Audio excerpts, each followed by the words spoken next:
Hey everyone, Shane here with etrailer.com. Today I have a 2021 Chevrolet Tahoe. I'm going to walk through how to install Roadmaster Direct-Connect base plate. This is what it's going to look like when it's installed. It's going to be one of the 5 main components for a flat tow setup. The other 4 are going to be your tow bar, which gives you the connection between your base plate and your motorhome, your safety cables, which in case of an accidental disconnect keeps the 2 vehicles connected, your lights system so that your motorhome lights transfer back to the back of the vehicle that you're towing, and then of course your braking system that allows your vehicle to have its own braking power so that when you're stopping you're not wearing out the brakes on the motorhome, because let's face it, brakes on a motorhome to replace are going to be very expensive. Let's go ahead and take a closer look at the base plate itself. I'm going to go ahead and disconnect the safety cables here.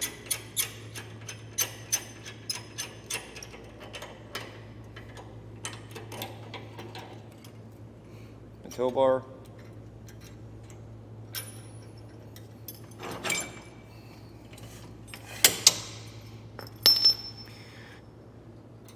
The removable arm, you simply pull the pin or the ring, twist. You can remove the bar. You'll see it leaves a nice clean finish. Your base plate is going to hook directly to the chassis of the vehicle. As I mentioned earlier, it's going to give you that solid connection point between the front of your vehicle, the towed vehicle, and the back of the motorhome. It's going to have a nice black powder coat finish, really thick. Roadmaster does a really good job on it. It's going to hold up for a long, long time. So this base plate is going to work with just about any tow bar out there. Roadmaster especially, it's going to have the direct connect ends. If you do not have a Roadmaster tow bar, you have a different manufacturer. We do have interchangeable ends that you can put on, so it does work with the base plate. Simply slide it in. You'll take the large pin, slide it through, line it up with those 2 holes. You'll add on the winch pin, and that's going to hold it in place. Now, as far as the installation goes on the base plate, it's time consuming. You are going to have to remove the front fascia. There are some components behind the fascia you are going to have to remove. You're going to have to do some trimming, obviously, on the front end. If it's something that you don't think you're going to have the time to do or the space to do it, you can always check out our dealer locator. You can find a suitable installer near you that will be able to install it for you. If you want to try installing it yourself, follow along. We'll walk through how to do it now. Starter installation, you want to open your hood, and we need to remove our hood latch. T15 star bit or Torx bit. We'll take these 2 screws out, and then we'll pull our hood latch off. Next thing we're going to do is you need a flathead screwdriver and a trim panel tool. You're going to have some push pin fasteners that run right along this plastic panel here. Start on either side. There's a little opening. Put the screwdriver in there, and you can take your trim panel tool and pop the rest of it out. You want to make sure you get the base. If the top comes out without the base, you can pull the base out. You can always put them back together later. And we're going to remove this and set it aside. We're going to take a 10mm socket. We're going to remove the 6 bolts that run right across the top of our grill.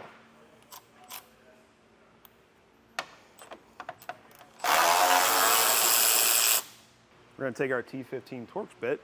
We're going to take out 5 screws. 1 here, and then 4 right along this edge up to right above your marker light here.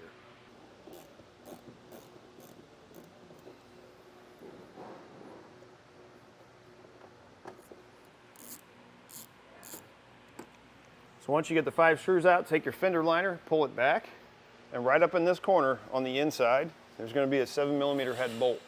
You need to remove that.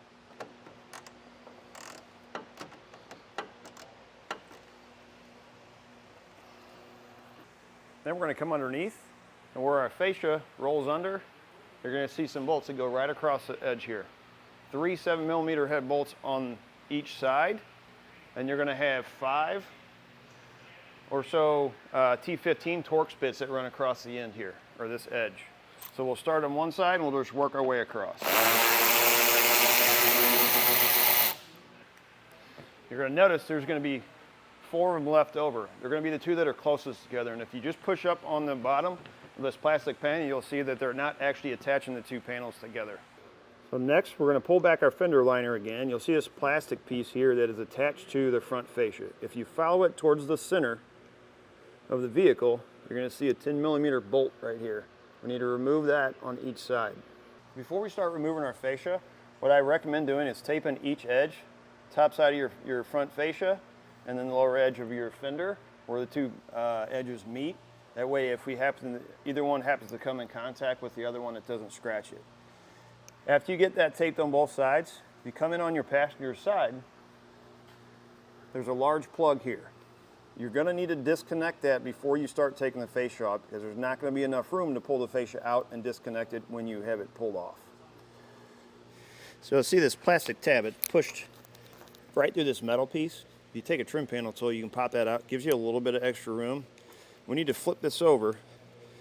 We're going to take that red tab, we're going to push it up, and it will unlock it, and then we'll take this gray side, or the white handle here, we're going to rotate it down. And you'll see the two pieces start to come apart. We'll slowly work them apart until they're disconnected. So next, with the next set of hands, we're going to start removing the fascia. Along the top here, just pull up. This kind of sits on little tabs. Make sure that's loose.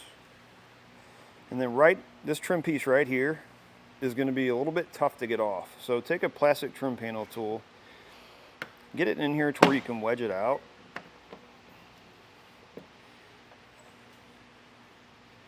You're going to see a white clip in there.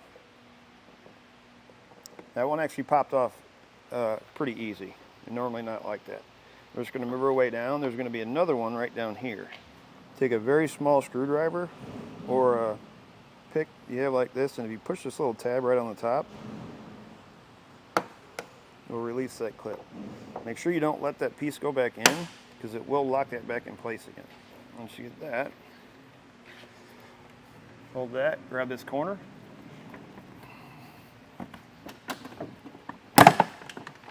pull out. We'll work our way around this guy here.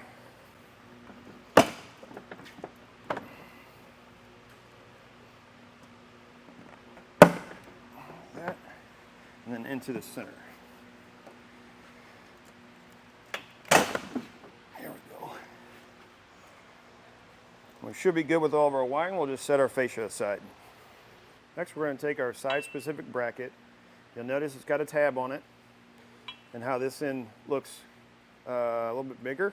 This is going to hit the bottom of the frame rail. These two holes are going to line up on the inside of the frame rail. So we're going to take it just like this on our driver's side.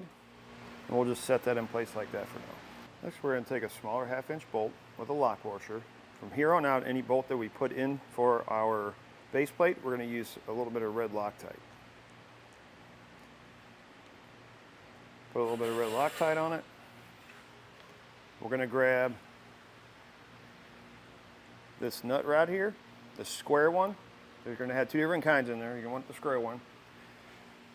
And on this hole, second one back, we're going to slide this bolt through the frame rail, and we're going to thread it onto this nut plate.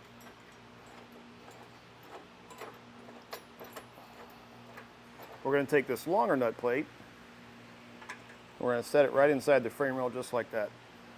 You're going to have two different sized bolts, 4.5-inch bolt and a 4-inch bolt. We're going to take our 4-inch bolt, put a flat washer on it. From the outside of the frame rail, this hole right down here, we're going to go through and then through to our base plate. Okay. On the inside, we're going to put on a flat washer, a lock washer, and a nut. And the nut is only going to be hand tight. Now we're going to take our 4.5-inch bolt, we're going to put a flat washer on it. We're going to take this brace, you'll notice it's got a bend in it.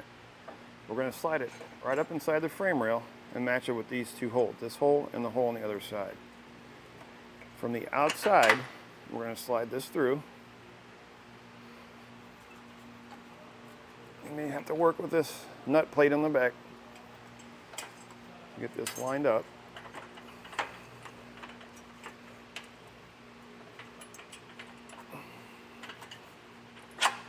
And slide that through. We're going to finish in here. Flat washer, lock washer, and a nut.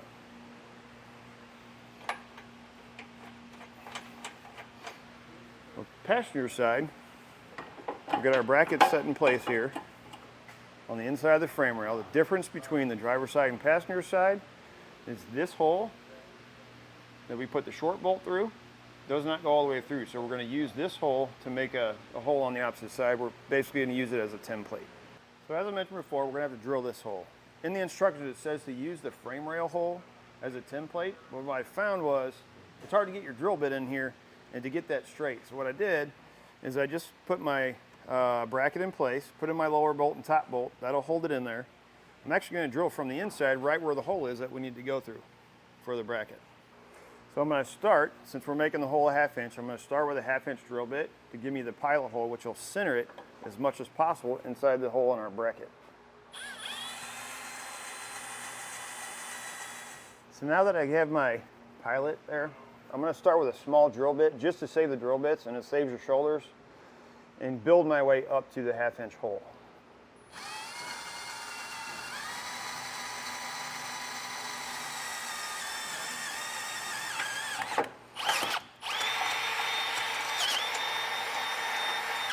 Now that we have that hole drilled, we're just going to install this bracket on the passenger side the exact same way we did the driver. Next thing we're going to do, with our brackets tight up against the bottom of the frame rail, we need to drill a hole on each side up from the bottom. Now we're going to take our smallest of our hex bolts with a lock washer, our nut plate that we had put in at the beginning. We're going to come up from the bottom and bolt it into the nut plate.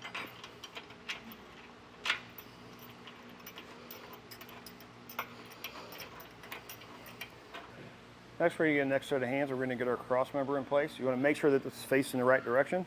So these tabs that mount your wiring, your safety chain loops need to be on top. We'll slide it in, line it up with the 3 holes. We'll get 1 bolt put in place. That'll hold it up, and then we can come back and put the rest of our hardware in. Bronze colored bolt, you're going to put a flat washer on. We'll slide it in like that. And on the inside, we'll put another flat washer and then a nylon lock nut. Once we get 1 hand tight on each side, that'll hold it in place, and then we can install the remaining hardware. Next, we're going to take a 3/4 inch socket and wrench. I'm going to make sure that these bottom 2 edges are flush, and we're going to come back and we're going to tighten these down.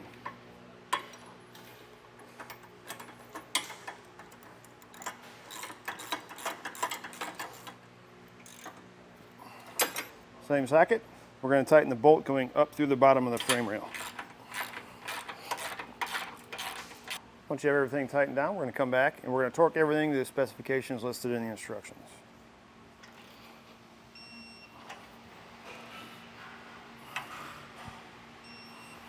Once you get everything torqued to the specification and instruction, you can come back and you can pop these off. You can cut them. If you wobble them enough, they will eventually just break off. These are just the wires for our handle nuts that we had put in earlier. Once you get all your hardware tightened and torqued to the specification and the instructions, before you go to put your fascia back on, because you're going to have to trim, obviously around your brackets here and your safety chain loops, but you're also going to need to do it for your wiring and your braking system breakaway switch. So what I recommend, go ahead and put on your wiring while your fascia's off. Go ahead and add any of the braking system components that's going to be up here in the front. That way when you put your fascia on, you can trim everything all at one time, put your fascia on, and it can stay on. Next, we're going to start trimming out our fascia. This cover right here, you need to take off 3 7mm screws here. You have 2 Torx bits here, and then you have a couple of clips that are here and here. Pull those off, take that off. We're going to cut out this square. Directions aren't really clear. It's kind of hard to tell, but you're going to cut out this square and this square over here, and probably this center rib. We're going to test fit it. May have to come back and trim a little more. It depends on how your vehicle is set up. So we'll start with this, put it on, see what we got to do next. I'm just going to use a rotary tool.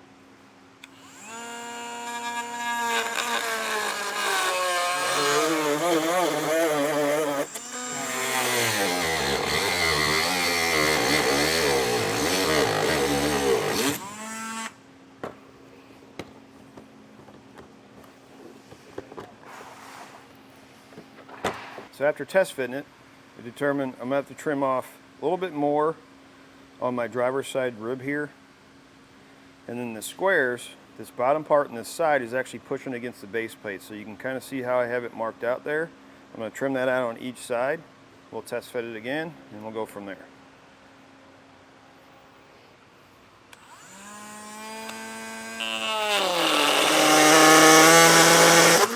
Once you've got everything trimmed where you need it to be so everything fits correctly, you can go ahead and start reinstalling your fascia in reverse order from the way you took it off. Once you're done with that, you can go ahead and add the remaining components, 6-pole plug, your air fitting for your braking system line, and then you'll be ready to go. That's going to do it for a look at installation of Roadmaster Direct-Connect base plate on a 2021 Chevrolet Tahoe.